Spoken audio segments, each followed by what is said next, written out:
So you've built your AI literacy. You understand the tools. You can write decent prompts. You know how to evaluate outputs. But now you're sitting there asking, what's next? How do I actually take this knowledge and turn it into something that moves the needle in my business? Well, that's exactly what we're diving into today. Hey, everyone, and welcome back to the Vector Podcast. This is part two of our three-part series on the pillars of AI competency. If you caught part one on AI literacy, you're already ahead of 80% of the workforce. Today, we're tackling AI integration, how to actually weave these tools into your workflow in a way that creates real, measurable value. Now, here's what I can promise you. By the end of this episode, you'll have a clear three-step system for integrating AI into your business operations. You'll know exactly where to start, how to scale, and most importantly, how to avoid the mistakes that kill 95% of AI initiatives before they ever see results. So let me start with a stat that should at the very least kind of, wake you up a little bit. So BCG's 2025 AI at Work report found that while 78% of organizations are using AI somewhere in their business, less than half have moved beyond what they call the deploy phase into actually reshaping workflows. So think about that. Most companies are just throwing AI tools at problems and hoping something sticks. But here's the kicker. The companies that do reshape their workflows are seeing 35% higher productivity gains. Now, McKinsey's data backs this up. They found that organizations with effective AI integration report not just cost savings, but actual revenue growth. Now, we're talking about the difference between using AI as an expensive calculator versus using it as a strategic advantage. Well, before we jump into the solution, let's be honest about why this stuff is hard. So I've been in the trenches with the business trying to integrate AI, and I see the same patterns over and over and over again. So first, there's what I call the shiny object syndrome. Companies, they see a cool AI tool, they buy it, and then they expect the magic to just happen. There's no process mapping, no clear objectives, just hoping, fingers crossed. Now, according to Deloitte's research, organizations typically underestimate AI implementation costs by 40 to 60%. They forget about training, integration, change management, all the stuff that actually makes AI work. Second, there's the people problem.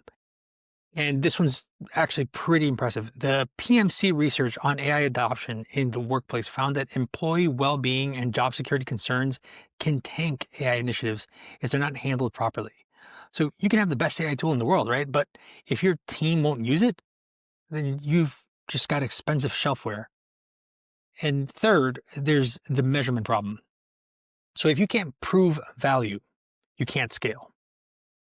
IBM's research shows that enterprise AI initiatives often achieve an ROI of just 5.9%. That's terrible. But the organizations that nail the measurement piece, well, they're seeing ROI numbers in the hundreds of percent. So those are the problems. Now, let's talk about solutions.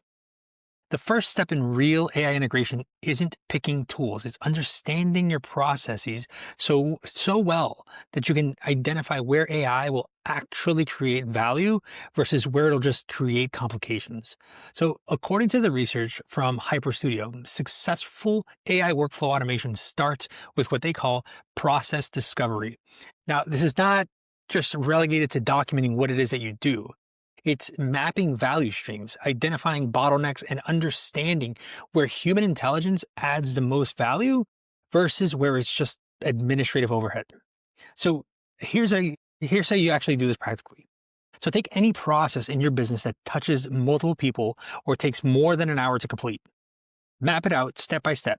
I mean, everything. Who does what, when, what information they need, where they get it from, what decisions they make, and how they make them. Now, for each step, ask yourself three questions. First, is this step repetitive and rule-based? If yes, it's a candidate for full automation. Second, does this step require judgment but could benefit from data analysis or pattern recognition? If yes, it's perfect for human AI collaboration. And third, does this step require creative thinking, relationship building, or complex ethical judgment? If yes, then keep it human-centered. See, this kind of strategic thinking is what separates successful AI integration from the failures.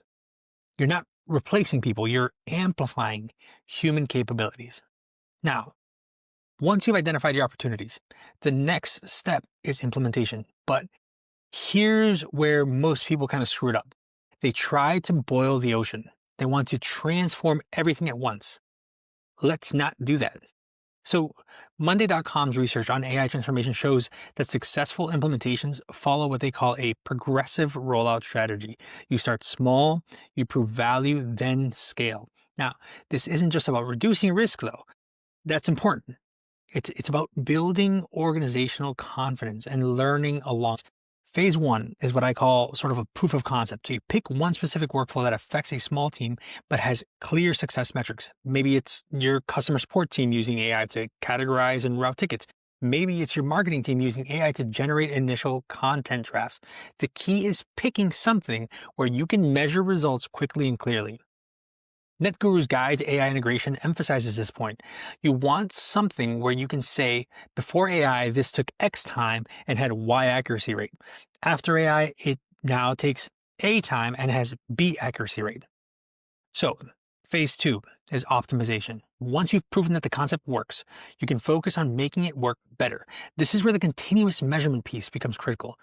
IBM's research on AI in the workplace shows that organizations getting the best ROI are the ones constantly refining their AI implementations. You're tracking not just productivity metrics, but also user adoption rates, quality scores, and yes, employee satisfaction.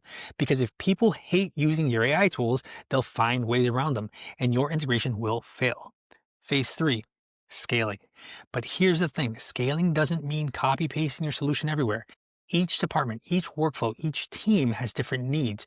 What works for sales might not necessarily work for operations. So the key is taking the principles and lessons from your successful pilot and adapting them.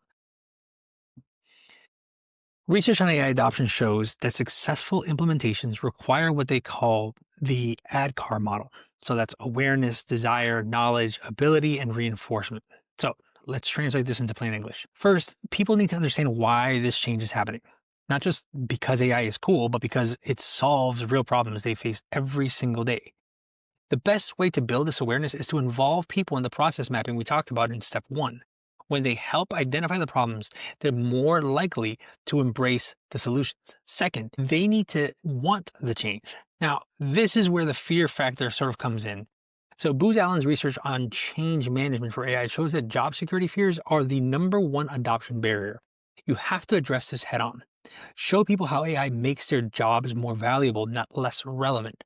Now, I always tell teams AI isn't replacing you. AI is making you, in a way, almost superhuman.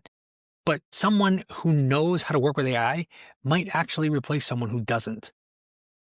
It's honest, but it frames the conversation around opportunity rather than threat. People need the knowledge and skills to use AI effectively. Now, I'm not talking about just one-time training session.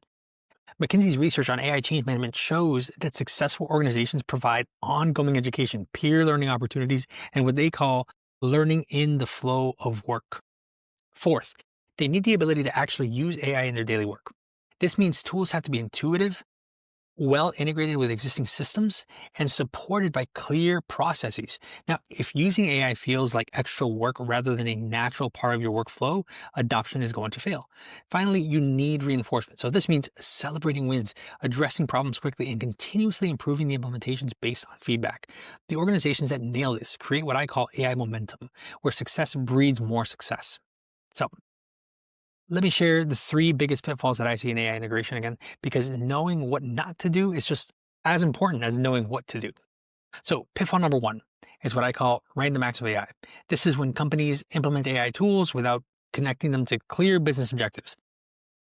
The research from Rapid Canvas on AI integration best practices shows that organizations without clear AI strategies are 3 times more likely to abandon their AI initiatives within the first year. The solution is simple but requires discipline. Every AI implementation needs to answer 3 questions. What specific business problem are we solving? How will we measure success? And what's our plan if it doesn't work? Pitfall number 2 is understanding the human factor.